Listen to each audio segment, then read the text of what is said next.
Quando a gente fala em diabetes do tipo 2, a primeira coisa que as pessoas pensam em geral é em tratar a glicemia, ou seja, reduzir os níveis de açúcar sanguíneo que estão alterados no organismo do diabético do tipo 2. E eu concordo com você, a hiperglicemia é o principal quadro da diabetes do tipo 2, mas não é o único. Existem outros problemas ocasionados pela hiperglicemia. Por exemplo, pessoas com diabetes do tipo 2 têm mais chances de desenvolver doenças cardiovasculares e ter eventos cardiovasculares. Pessoas com diabetes do tipo 2 têm mais chances de desenvolver prejuízos cognitivos e, portanto, a diabetes do tipo 2 é um fator de risco para a demência.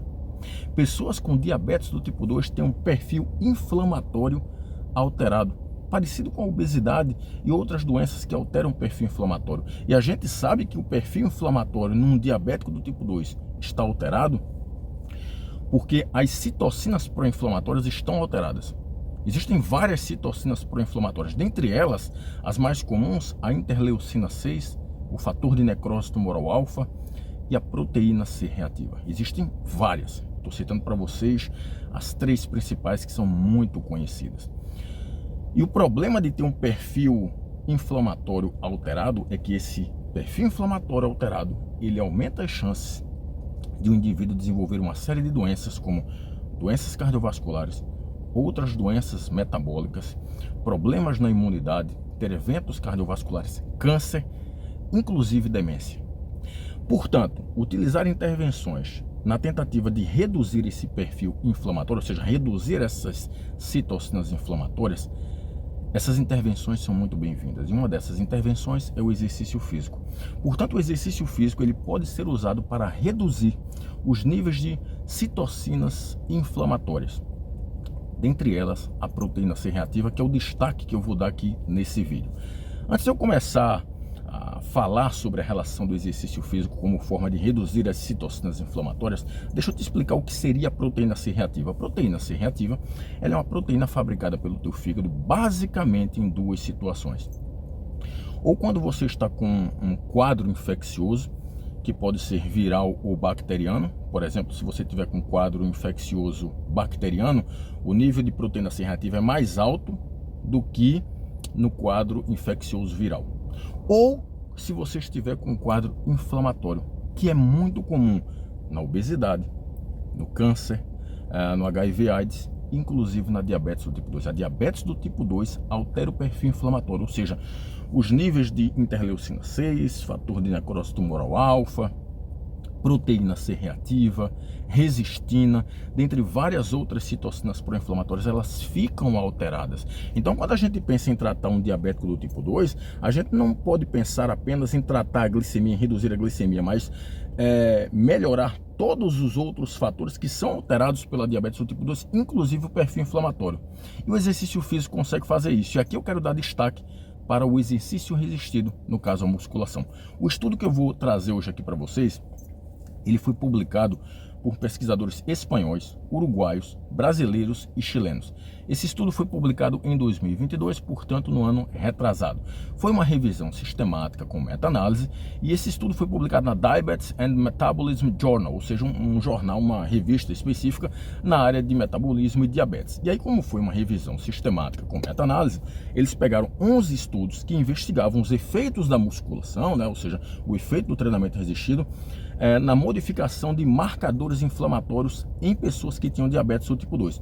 Juntando esses 11 estudos, dava um total de 568 diabéticos do tipo 2 que fizeram musculação durante 3 a 4 meses, foram 3 a 4 meses de intervenção, 2 a 3 vezes por semana, com protocolos de treinamento que duravam ali entre 60 minutos a 75 minutos, ou seja, 1 hora e 15 de treinamento.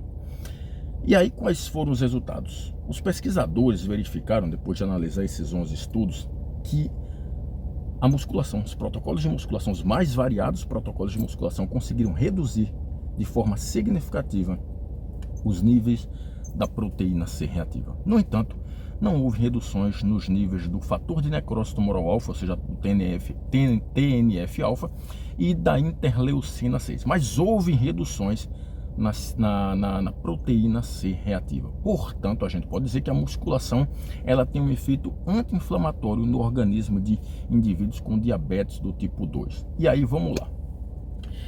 Por que essa citocina, por que essa proteína C reativa reduziu após diferentes protocolos de musculação em diabéticos do tipo 2? A primeira justificativa é que o exercício ele tem um efeito anti-inflamatório. Só o fato dos diabéticos do tipo 2 fazerem exercício físico, isso por si só reduz as citocinas inflamatórias. Isso não aconteceu na interleucina 6, nem no fator de necrose tumoral alfa, mas aconteceu na proteína C reativa. E o outro ponto é que, como foi aplicado um protocolo de musculação, a principal alteração, uma das principais alterações proporcionadas pela musculação é o aumento da massa muscular. Com esse aumento da massa muscular, você consegue uma diminuição da inflamação, ou seja, redução de citocinas inflamatórias, como por exemplo a proteína C reativa. Por quê? Porque houve uma melhora na glicemia e na resistência à insulina. Quando você melhora a glicemia e a resistência à insulina num diabético do tipo 2, você reduz a inflamação. Consequentemente, proteína C reativa baixa, os níveis da proteína C reativa abaixam. Portanto, o exercício físico, no caso aqui, o papel destacado da musculação, ela tem um potente efeito anti-inflamatório, ou seja, ela regula pelo menos algumas citocinas inflamatórias, como por exemplo a proteína C reativa. Mas não ache que o exercício é milagroso e ele vai fazer tudo por você no sentido de reduzir o teu nível inflamatório. É preciso que você faça outras intervenções em conjunto, porque o aumento do teu perfil inflamatório, ele é multifatorial. O que é que eu estou querendo dizer com isso? Não adianta de nada você fazer exercício e continuar comendo de maneira inadequada. Não adianta você fazer exercício e continuar acima do peso. Então você tem que fazer exercício, no caso aqui a musculação, você tem que regular a dieta, fazer uma dieta específica para tratar a diabetes do tipo 2, você precisa regular o sono, você precisa reduzir o peso e alterar qualquer outro fator que esteja te colocando numa faixa de um indivíduo não saudável. Então, faça exercício, melhore sua alimentação, durma melhor, reduza o peso, controle o estresse. O fato é que o exercício físico, ele é sim ele tem um potente efeito anti-inflamatório, mas você precisa fazer outras intervenções em conjunto para que esse efeito seja potencializado, ok? Espero ter contribuído. Um abraço a todos, até mais.